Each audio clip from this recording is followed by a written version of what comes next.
¿En qué consisten esas primeras disposiciones, los objetivos puntuales del Tratado de Libre Comercio entre Colombia y la Unión Europea? Bueno, el objetivo del acuerdo es apoyar a Colombia, porque los intercambios de la Unión Europea con Colombia no representan más que el 0,11% del total de intercambios de la Unión Europea con el mundo, con lo cual claramente no hay un objetivo esencialmente comercial, sino sobre todo político, de apoyo político a Colombia, a la democracia colombiana. Y por eso es por lo que la Unión Europea también apoya no solo su propio acuerdo comercial, sino también el TLC de Estados Unidos o de Corea con Colombia.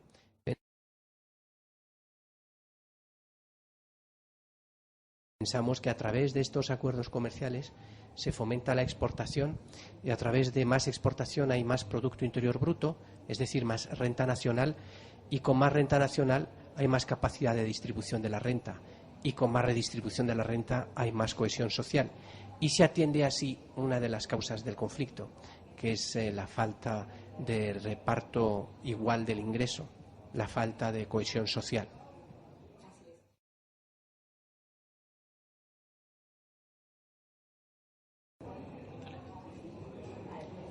En estos momentos el acuerdo comercial, hablamos más de acuerdo comercial que de tratado de libre comercio, hablamos de acuerdo comercial para el desarrollo o de acuerdo comercial multipartes. Está en la fase de estar a punto de ser firmado. Es decir, en la cumbre de Madrid, Unión Europea, América Latina, Caribe, del mes de mayo pasado, se rubricó la negociación. Es decir, que se puso una firma diciendo esto ya se cierra y ahora lo que se va a hacer es la revisión legal de los textos en primer lugar, que es la fase en la que estamos, porque se negociaron dos textos en francés y en inglés y hay que hacerlos compatibles jurídicamente. Hay que hacer esa revisión legal. Después viene la traducción oficial a los 23 idiomas de la Unión Europea. Eso puede tardar como 2 o 3 meses. Y calculamos que entonces, a principios de año, como en el mes de febrero, la Comisión Europea, que es el órgano ejecutivo de la Unión Europea, podría presentar el acuerdo al Consejo, que es donde están los Estados miembros, para un visto bueno político. Y ahí es cuando finalmente puede pasar a la fase final de ratificación en el Parlamento Europeo. Hay una pequeña duda que tenemos todavía, y es que si la ratificación va a ser únicamente en el Parlamento Europeo o si además tiene que ser en los 27 parlamentos nacionales de los Estados miembros. Todos los tratados de libre comercio vigentes con Colombia provienen de países que tienen una experiencia puntual. En el caso de la Unión Europea, uno de lo que percibía desde afuera es que solo firmaban tratados de libre comercio con bloques económicos. ¿En qué momento, y pese a las condiciones que tiene América Latina, donde un país va por un lado, el otro por el otro, Venezuela, Perú, Ecuador, en fin, en qué momento toman la decisión de decir nos vamos con Perú y con Colombia, vamos a firmar tratado de libre comercio, no importa que ya no haya un bloque económico como lo hubo antes con la carne? Muchas gracias por esa pregunta, que es una pregunta muy interesante, o por lo menos me interesa mucho contestarla, para dejar claro que nosotros seguimos apostando por la integración regional y que nosotros en este acuerdo que estaba al principio destinado para los 4 países de la Comunidad Andina, en estos momentos este acuerdo es solo con Colombia y Perú, pero no hay exclusiones. ¿Por qué no están Bolivia y Ecuador? Bolivia y Ecuador no están en este acuerdo porque estos países, ellos mismos han decidido retirarse de la negociación, pero las puertas siguen abiertas. Ecuador ya ha manifestado su voluntad de volver y de hecho la semana pasada no, pero la anterior estaban negociadores ecuatorianos en Bruselas para ver cómo pueden volver a unirse a Colombia y Perú para tener este acuerdo comercial con la Unión Europea. Nosotros teníamos ese objetivo inicial, pero al final hay que darse cuenta que en la Comunidad Andina hay una serie de diferencias más ideológicas que económicas, aunque también, por supuesto, hay diferencias de desarrollo, y la Unión Europea había reconocido desde el principio que había asimetrías entre la Unión Europea y la Comunidad Andina y dentro de la Comunidad Andina.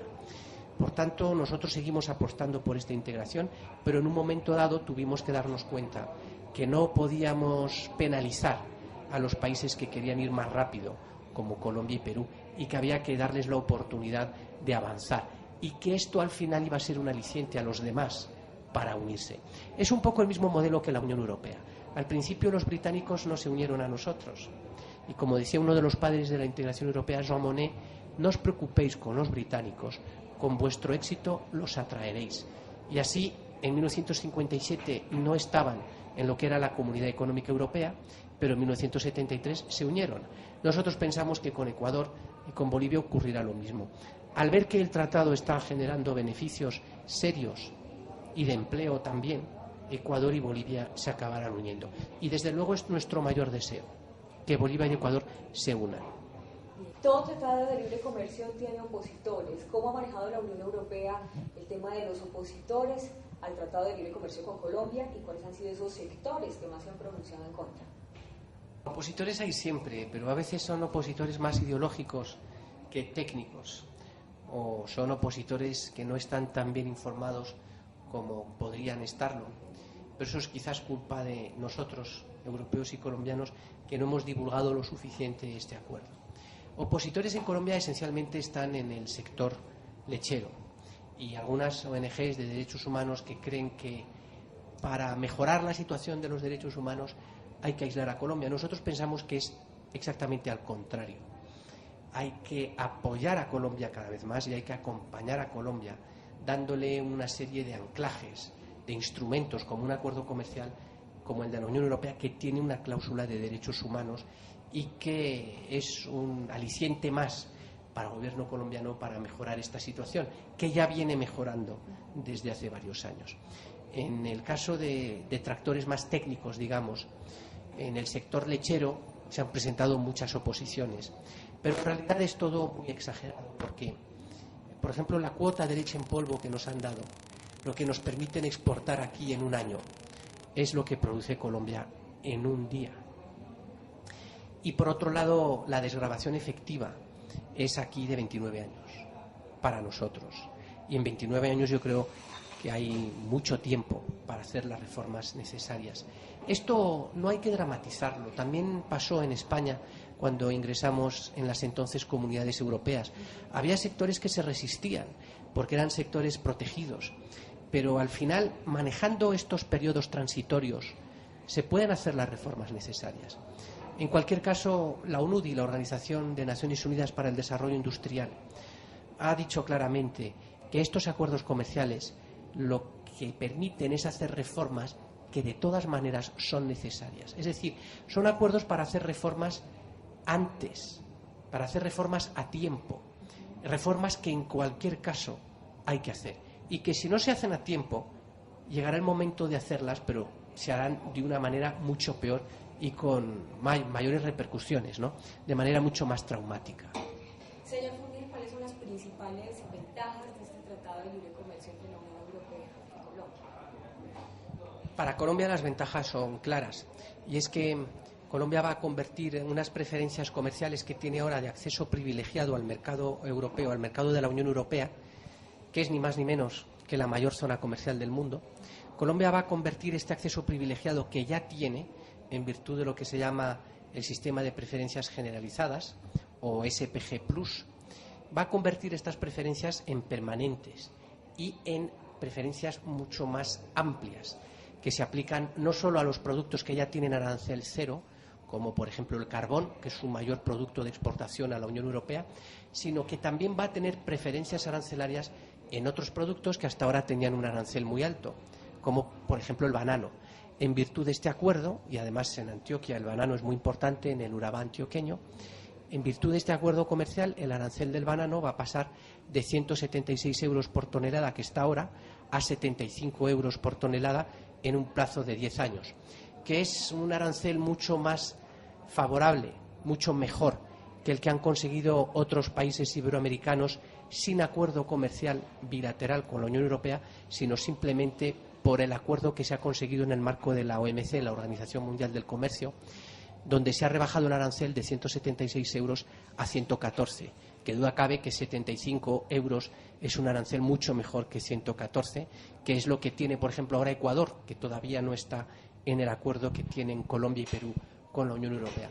Por lo tanto, hay ventajas que son convertir arancel cero ahora, pero que es temporal, que puede acabarse mañana, en un arancel cero a largo plazo y además para otros productos. O no arancel cero, pero un arancel mucho más reducido que el que existe actualmente. Por tanto, se van a beneficiar las empresas de exportación colombianas en general. Esto va a permitir una mayor creación de empleo porque van a estar alentadas a contratar más gente para exportar más. Y por otro lado, también habrá más inversión europea aquí en Colombia y también habrá más inversión colombiana en la Unión Europea, porque es una ventaja que va en los dos sentidos. Las empresas europeas aquí van a poder competir en igualdad de condiciones con la cláusula del tratamiento nacional, con las mismas reglas de juego que las empresas colombianas. Y al mismo tiempo las empresas colombianas como Coltejer o Leonisa van a poder instalarse mucho más y con las mismas reglas de juego que las empresas europeas en el mercado europeo. Hay muchísimas ventajas, algunos inconvenientes en algunos sectores que tendrán que hacer reformas, pero sin duda es mucho más lo que se gana que lo que se pierde.